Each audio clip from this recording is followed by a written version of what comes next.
Менің бұл байқауға қатысқан себебім, мен өз ауылымдағы киелі жерлерді насихаттағым келді. Қазығұрт ауданы Атбұлақ ауылы осы жолмен баруға болады.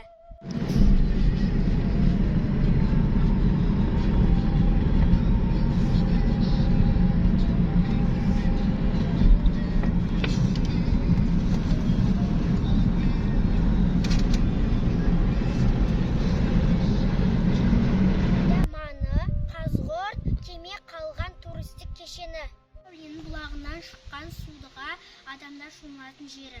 Оның бөктерінде орналасқан Ақбура әулиенің кесенесі. Кесенесін білу үшін QR кодқа кірсеңіздер болады. Бұлақ басы осы жерден басталады. Бұлақ басынан су ішуге болады.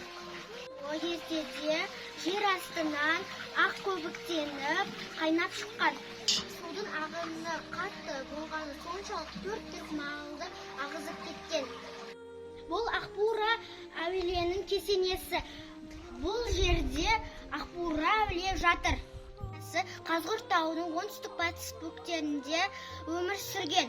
Нұржамиланың аяғы ауыр кезде Имамәлінің түсіне шал кіріп, сенің балан іштей соқыр болып туылады дейді. Оған 5 жастан бастап намаз үйреткен, оның 5 жасында көзі ашылып кетеді дейді.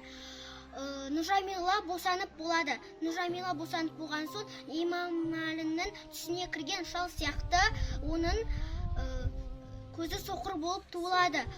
Сосын оның арқасына қараса, бір алақандай қалып тұрады.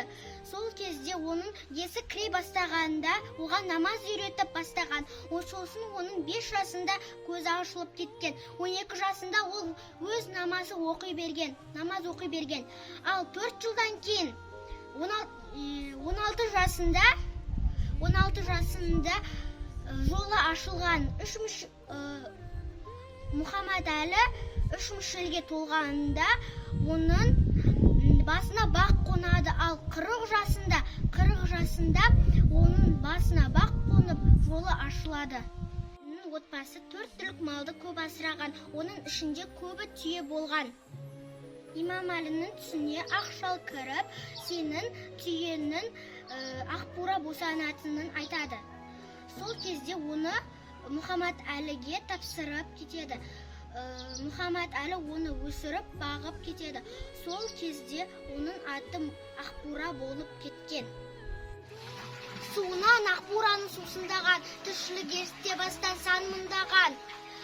Ақбураның бұлағынан сусындаған, көрмедім ерте бастан шыбық солған. Ақбура мол қасиеті бар, шипалы, киелі бұлақ.